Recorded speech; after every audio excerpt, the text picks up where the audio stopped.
Hello everyone and welcome to The Forge. Today, episode 3 of Wives Ruin Everything. Episode 3 of half commentary, or half the player commentary. So today, I'm bringing a more of a hybrid list of my first two World Leaders lists versus Necrons. Again, what are the odds? Random person I played with chose Necrons, and a somewhat hard stat checking meta list. So let's get right into the armies. And first up for me, we have Angron as our leader. And I have the Lord Invocatus and Master of Executions as well. Master of Executions has that axe that gives +1 attack and +1 damage to his attacks. Then I have two full man units of Khorne Berserkers, as well as two units of Exalted 8-bound with dual chain fist for their sergeants, and a regular 8-bound squad with the Lacerator, the one with like 7 or 8 attacks. And then two units of Jackals, fully loaded with Icons of Khorne, and then finally Rhino with a Havoc Launcher and Combi Weapon, and a Land Raider with Havoc Launcher and Combi Weapon. And that was my list. And now for the Necrons, where he brings 3 Catan.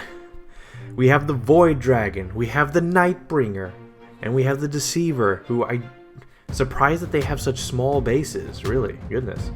And they all have 4-up invulnerable saves, half damage, and 5-up feel no pain.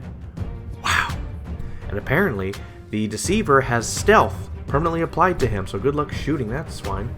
Alright, apart from that, we have a unit of Lich Guard with an Overlord in it. We have a unit of Immortals with a Plasmancer. We have a unit of other Immortals with some character that didn't live long enough for me to remember him. And then we have 3 Destroyers with a Lord mixed with them, a Destroyer Lord. And then we have a Technomancer with 6 Necron Wraiths. And that is his army. And for the mission, we have...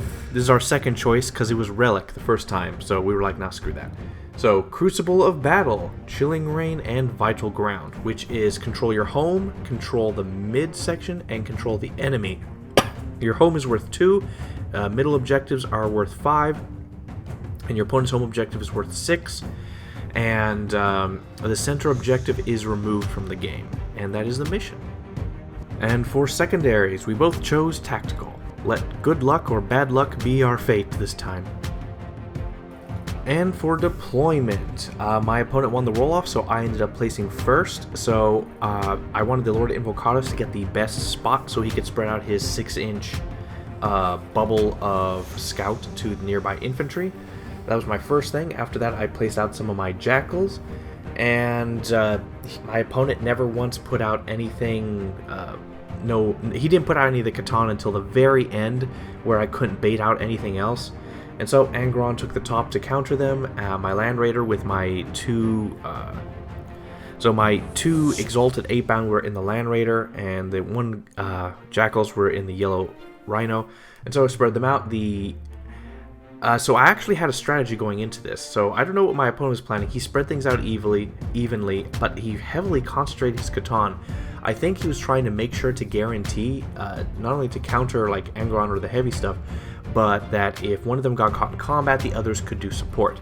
So I made sure Angron was next to the 8-bound there, and the idea was to use them as a sacrifice, even the Land Raider, to stall, and so that Angron could move from combat to combat and finish him off. That was the initial idea, and the rest, I mean, they were all shooty and stuff, so I had no idea how this was going to go. And luckily, I won the roll-off. I rolled a 6, my opponent rolled a 5, so World Leaders, turn 1.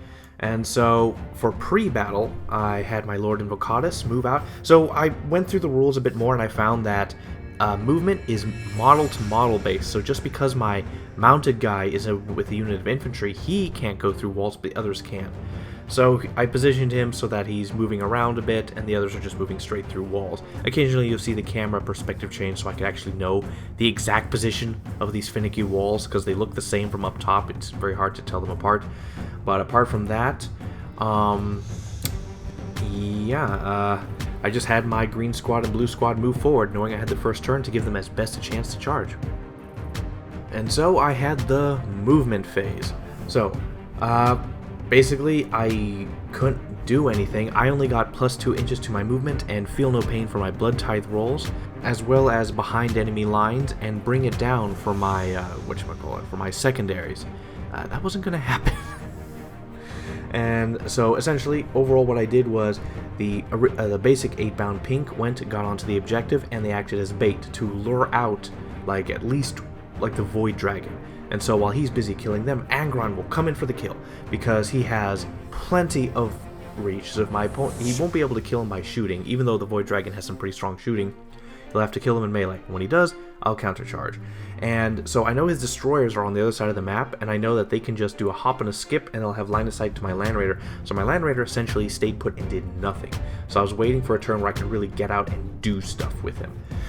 And yeah, and my orange jackals spaced themselves out into a weird formation to try to create a blocking for his scarabs, because I knew, his wraiths, because I knew they were going to deep strike. Apparently he could do 3-inch deep strike, but I wanted to make it as annoying as possible. My yellow rhino moved forward to get to the objective on the bottom. Green squad moved onto the point, and blue squad, I decided, you know what, I'm going to give him a chance to try to get out there.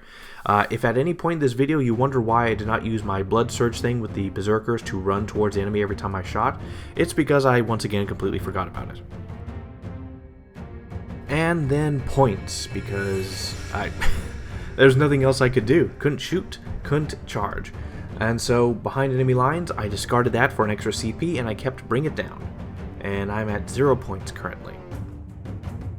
And so for my opponent's first turn, the movement phase. Now you notice that the unit of Lich Guard that was right there in the middle is completely gone. So at the end of my turn, I didn't record him doing it because he just did it randomly, was he took them off the battlefield and put them into reserves. So, okay, they can come in on the board edge or deep strike. And after that, he then moved his Immortal squad on the bottom right up to get line of sight of my blue squad. He made it so that his entire unit could shoot. His Catons moved forward, Nightbringer moved towards my blue squad, Deceiver was 50-50 in between, and the Void Dragon moved towards my pink guys as I expected. Alright, and for the shooting phase, my opponent's Void Dragon mag dumped my pink Exalted and killed one. Okay. Then the Deceiver and Nightbringer shot at my blue squad, killed a few, and then he had his Immortal squad on the right shoot at them and also kill a few. And that pretty much was it. I lost a handful of dudes. I had a 6-up Feel No Pain and cover from a lot of things. Alright, and for the charge phase, the Void Dragon did what I thought he would do, and he charged my 8-bound, and that was it. And in the fight phase, he did exactly what I thought he would do. He just slapped my Exalted, and they died. And so he consolidated to behind the cover on the point, and that was it. And for points, my opponent did have Bring It Down and Capture Enemy Outpost. He didn't do any of those things. So we're both equally tied right here. But he did not discard any of his secondaries. He believed that he could do it, essentially, in his next turn. Alright, and for my turn, my second turn, I got Storm Hostile Objective, which is perfect. I just have to take it from the Void Dragon, and I kept Bring It Down from last turn. As far as the Corn Blood Tie thingy, I can't remember what it's officially called, but I got +2 inches to my movement, and I also got Advance and Charge for this turn. So that's going to be very useful. And with that, essentially, my green squad moved and ran towards, not that far, towards his Immortal squad on the bottom right.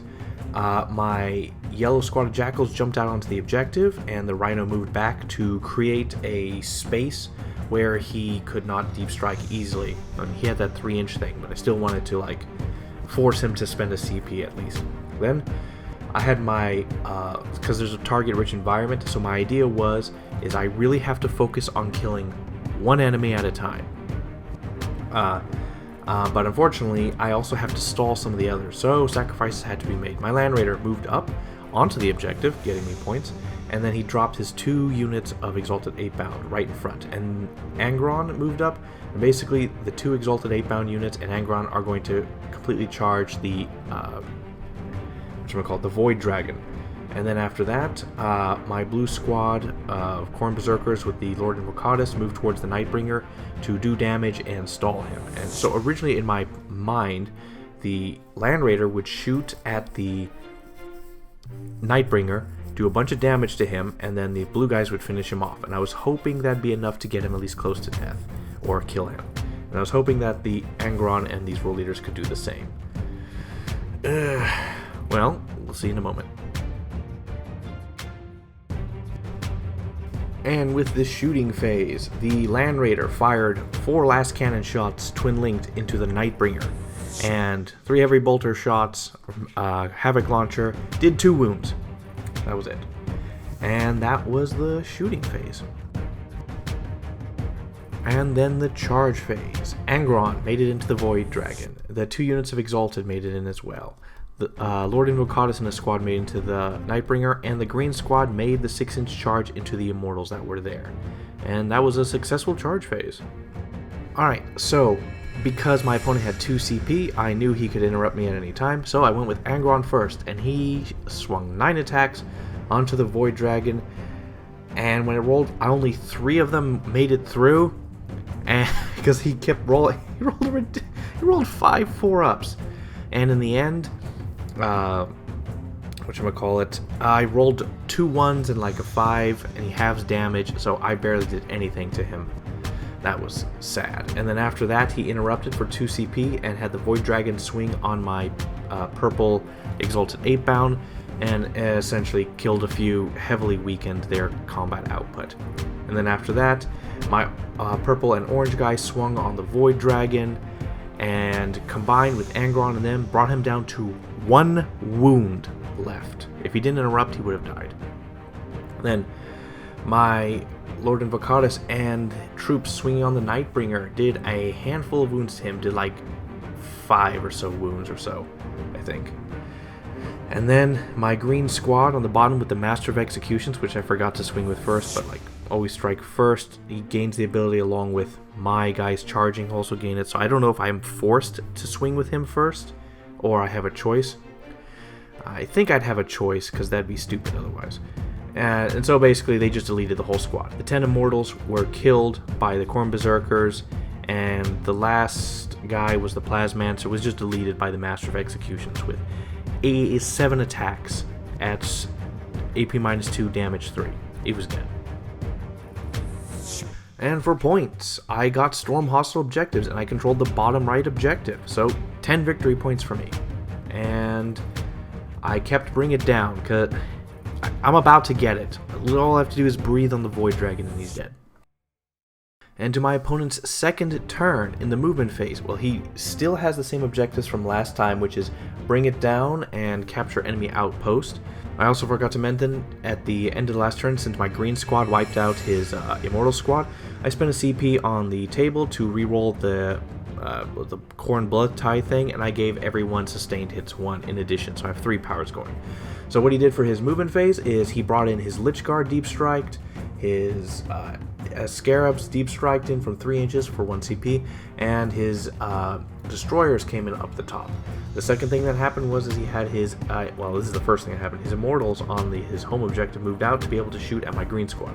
And I forgot to mention it, but the Nightbringer deleted the entire Invocatus squad and did some wounds to him, so he's just hanging in there. And then for the shooting phase, he had his Immortals fire at my green squad on the bottom right and killed 3. And then I completely forgot that I could run them a d6 towards him. Completely forgot about that again. And yeah, and then he was able to move after shooting, apparently because of abilities. So he moved further away from me, which was the smart thing to do. Then he had his Nightbringer just mag dump the Lord Invocatus and just deleted him right there. Then he had the Nightbringer, not the Nightbringer, the Deceiver, shoot at Angron, because apparently, I didn't know this, but because it's never come up before, but monsters in combat can still be shot at.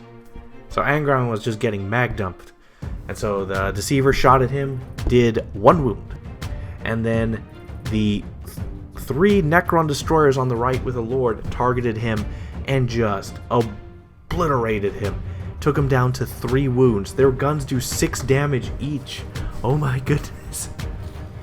It was absolutely ridiculous. And yeah, that hurt a lot. And his little scarabs on the bottom left that he deep striked in, shot at my jackals, did absolutely nothing. They whiffed super hard. And charge phase. My opponent had the Deceiver charge my Land Raider. I did not see that coming. He then tried to have the Nightbringer charge in, did not make it. Then had his Lich Guard charge, did not make it. And that was it. Alright, and for the fight phase, my opponent with his Deceiver swung on my Land Raider and brought it down to 10 wounds. He has 8 attacks, hitting on 2s, but he needs 5s to wound me. And they're 3 damage each at the AP -3, and I rolled 2 5s right there, so that was pretty nice. Apart from that, yeah, Angron did get to go first on my guys, and I just completely bonked the, what was it? The dragon, the Void Dragon, and deleted him outright. He did not explode, and my other guys just stood there doing nothing, which completely fine with me. Less casualties that way. And now I was in quite the pickle. And then my Land Raider swung back and did nothing. And 4 points, my opponent did not get Bring It Down and did not get Capture Enemy Outpost. So I deny that a second turn of scoring. He did get 2 points for holding his home objective, though. Alright, and now for my third turn. So I got Defend Stronghold and Extend Battle Lines for my objectives. Now, Defend Stronghold requires me to hold my home objective for 3 points at the end of my opponent's turn, or is essentially the battle round.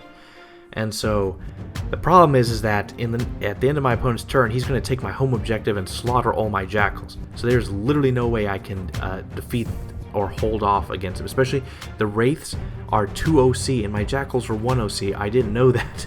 They're terrible.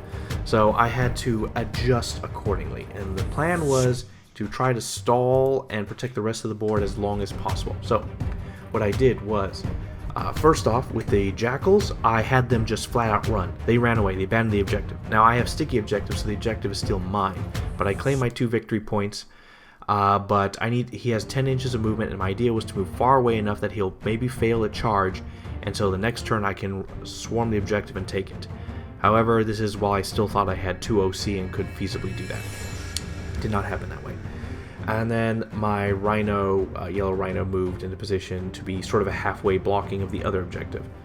Alright, Angron, looking at the situation, I decided that my full squad of 8-bound and the surviving 8-bound probably have a better chance of going against the destroyers, because that's the main threat to Angron and other stuff. My green squad moved up. They ran to the to get in a position where they can do something in the next turn. Oh, I also got, for my thing, I got +2 to move and feel no pain. And so my Land Raider is stuck in combat, but I still have the objective because of him.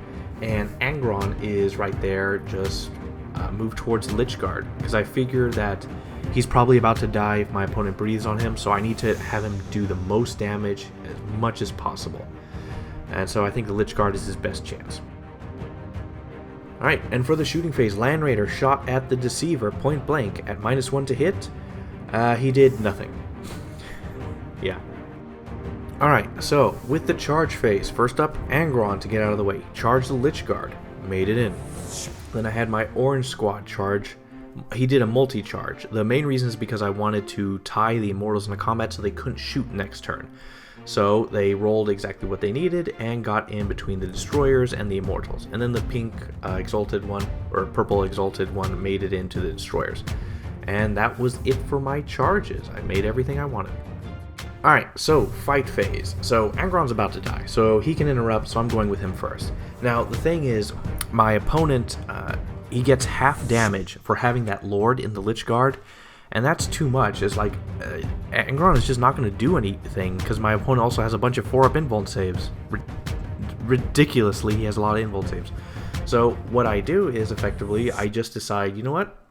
I'll spend 1 CP for precision, and Angron will swing all of his attacks on the Overlord. And he just barely ended up killing the Overlord. And so now that character is dead, and the squad will no longer receive a bunch of crazy buffs. Then my pink or purple guy swung on his Destroyers, killed 1, damaged another, did 6 wounds basically. And then the orange squad wiped out the rest. And then the orange squad consolidated into the Immortals, and the purple guys out in the open. Apart from that, his Deceiver did a few wounds to my tank again, brought it down to like 9, I believe, at this point. Yeah. And Angron has 3 wounds left. The Lich Guard all swung on him, and they only managed to do 2 wounds. So Angron has 1 wound left.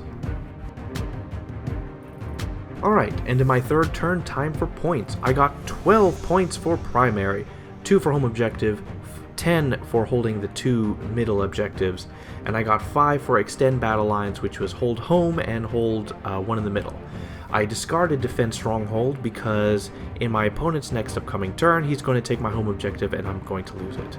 So, no point in even bothering. I discard it for 1 CP because it is impossible for me to get it. And I am up ahead with quite the point lead. Alright, it's my opponent's third turn. He still has the same objectives he's had the entire game, which is storm hostile objectives and bring it down.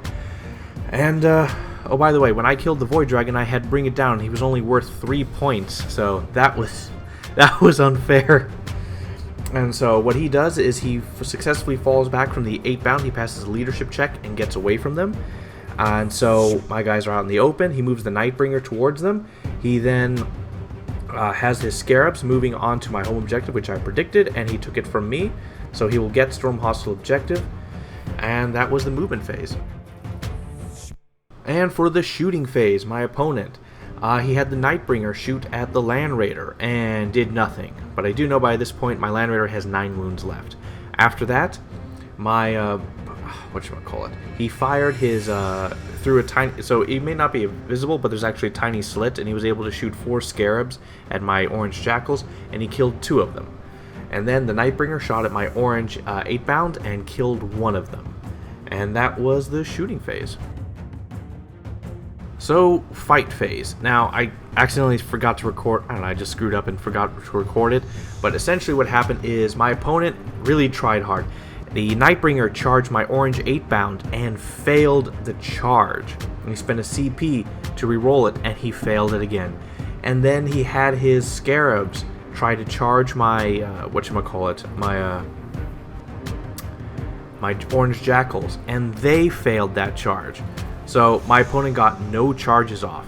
So I get to swing first. And of course, Angron goes first because he is just about to die with 1 wound left. And he takes 4 Lich Guard with him when he does a sweep attack. Because those freaking 4-up invulnerable saves. Ugh. And yeah. 4-up invulnerable saves. And then after that, the Nightbringer does like 3 wounds to my Land Raider, bring him down to 6 wounds left, which is essentially 2 attacks for the Nightbringer. And then the Lich Guard swing and finally kill Angron, and Angron dies, does not explode, but he is gone for good. And it is my turn 4, so I got Area Denial, which is take the center, and no prisoners, 2 points for every enemy unit I kill. And so, essentially what happens is I try to do just that. For Blood Tithe, I get +2 to move, and sustained hits 1. And so what I do is, I spend 1 CP for my Yellow Rhino to auto-run a 6, and gets it straight in the dead center of the map to give me the victory points. Woo! And then after that, I use my green squad, does the sacrificial play, and run towards the Nightbringer to try to bring it down. And then my 2 Exalted 8-bound units, what's left of them, move to intercept the Immortals that are fleeing and take the home objective. And my orange Jackals, I sacrifice them by putting them onto the home objective, my home objective. Since they don't have 2 OC, I can't take it from them, but I can, like, body block them, sort of. I can stop him from trying to get to my yellow objective. That's what I'm hoping for. And then, my opponent, despite constantly regenerating and healing up the Deceiver up to full and, the Nightbringer to full, in the shooting phase, my Land Raider shoots and does 5 wounds to the Deceiver, bringing it to, like, 7. And then, the green squad, the Executioner, and all the guys with plasma pistols fire, and they do 3 wounds to the Nightbringer. That was surprising. And that was the shooting phase. And then the charge phase. Was there any doubt? The Green Squad and Lord Executioner make it into the Nightbringer, and my 2 Exalted 8-bound squads, what's left of them, make it into the Immortals. Alright then, my Lord Executioner and his squad all swing onto the Nightbringer. The Master of Executions has 3 damage, which becomes 2 damage with the Nightbringer's abilities. And after all the swings and the giant eviscerators and all the coordinate swings, like 20 swings and stuff like that, and all the attacks, the Nightbringer falls down to 1 wound left. And he survives. That is so frustrating. And then my opponent spends 2 CP to interrupt with the Immortals to try to kill some of my guys, because my purple squad is down 1 wound. And so they swing, 4 guys swing on the purple guy. He takes 1 wound. Then the rest swing on the orange guys. They do 2 wounds to him, but they're still at... he didn't kill any. And then my squad swung back and killed every single one of the Immortals, but the Plasmancer survived. And then the Nightbringer swung on the green squad and deleted them. And the just barely did the Master of Executions survive with 2 wounds left. Alright, then with points-wise, I gained 10 points for controlling the 2 center objectives. I gained 5 points for area denial with the Rhino in the center, and I killed that squad of Immortals, not the character, but the squad still counts, and I gained 2 victory points there, pushing me to 59. Alright, and it is my opponent's 4th turn, and so he got extend battle lines and investigate signals. So he moved up his Lich Guard to intercept and take the point from my Land Raider, and he moved his Wraiths to go over my Jackals. And since his Wraiths moved over my Jackals, they did some mortal wounds, which was just 1 mortal wound, and that was the movement phase. Alright, so for the shooting phase, his Nightbringer just deleted my Master of Executions. It was over. Then the Deceiver shot at my Land Raider, brought it down to 3 wounds. Then his Scarabs fired at my Jackals, killed all but 3 of them. And that was the shooting phase. Alright, so, charge phase. So my opponent's, Wraiths charged into my Jackals, and his Lich Guard charged into my Land Raider. Then the Nightbringer charged my purple, Exalted 8-bound guy, and he failed the charge. Alright, I accidentally forgot to record this as well, but basically what the fight phase happened was I just removed my Jackals, because in no universe were they going to survive against the Wraiths. And then his Lich Guard deleted my Land Raider, and it didn't explode. And that was it. Alright, so for my last turn, 5th turn, I believe, I got capture enemy outpost, which is going to be impossible, and attempting target, which I can only assume will be his Lich Guard control thing, so there's no way I'll be able to control it at all. It's over on that point. However, I have a very good lead, so what I do is movement phase, I play to deny my opponent as much as possible. So I take my Jackals, since I have sticky objectives, and I run them as far as I can to make sure that he cannot get anywhere near the objective to take it from me for his turn to deny him more points. They run a full 6, so they get to move 14 inches. For my Blood Tie thing, I got +2 to move and lethal hits.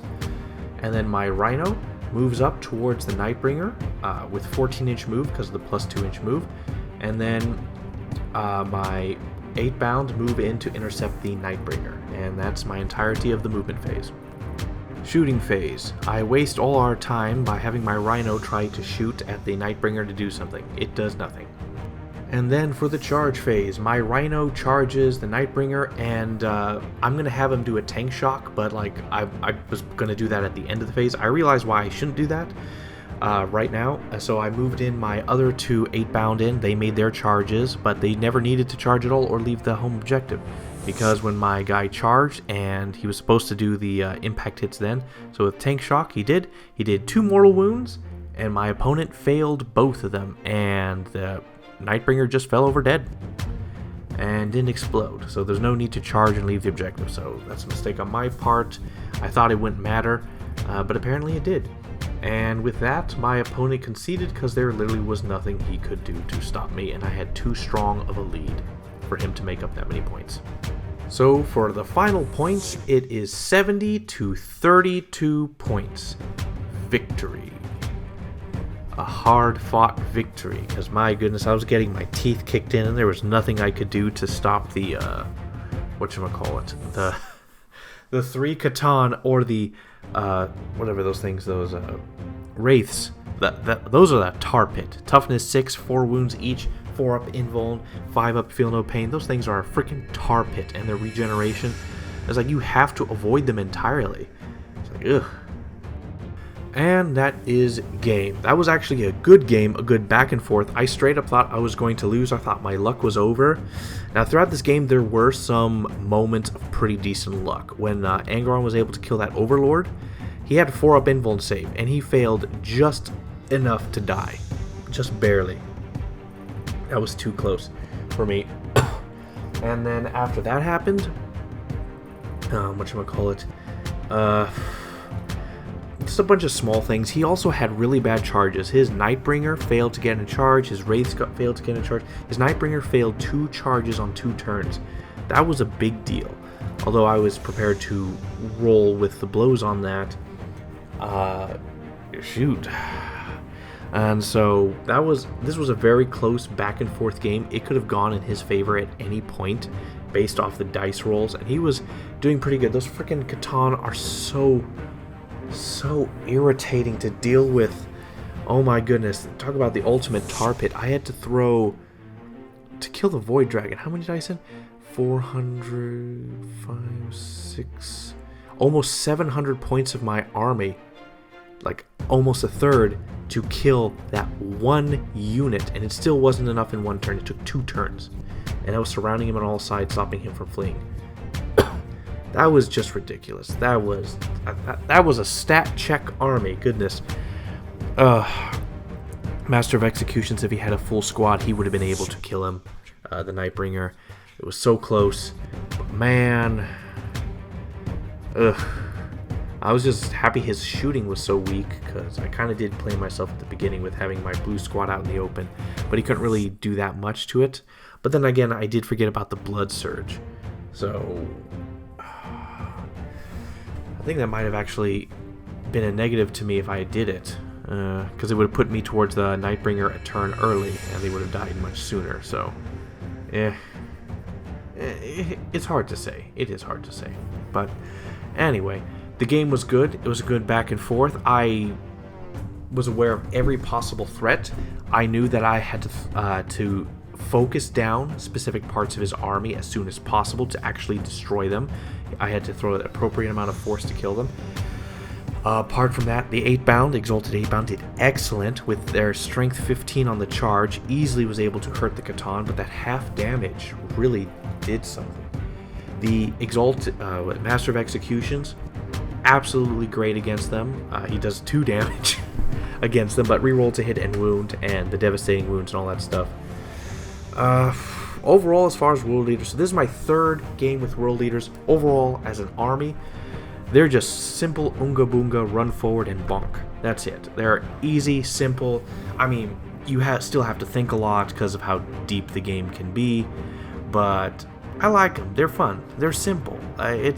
You know what you have to do. Just run forward and kill them. That's about it. None of this really deep, complicated things. Land Raider, very good, because he has a brick wall of shielding objectives, keeping enemies out. Like, when it comes to MVP, Angron, the Land Raider, are the top 2 of recipients. Angron for killing a Void Dragon, killing an Overlord, and killing all those other guys, and basically being a huge distraction. And then the Land Raider, even though he didn't kill anyone, he held off the the Deceiver for so long, and held the objective for me for a long time. Successfully transported my 8-bound deep into enemy lines where I needed them. And so strategically, the Land Raider is very, very good for what it does. Do I need 2 of them and split them out or across the board? I could do that, but in that particular game, 2 would have been rather useless. All the action was on the top left of the board, really. That's where the main thing was happening. if I had a second Land Raider, it would have been useless. And so that second unit of Jackals, just hiding and holding the objectives in the back, that was good enough. And doing all the kiting I could with his wraiths that came in the back as best I could did wonderful. Yeah, overall, this was a good game. It was a close game, and so far, I'm undefeated with World Eaters. My World Eaters are undefeated, 3-0, baby. So like the video if you like the video, share if you want to share it, comment if you want to comment, and a different army next game, or next video. Bye.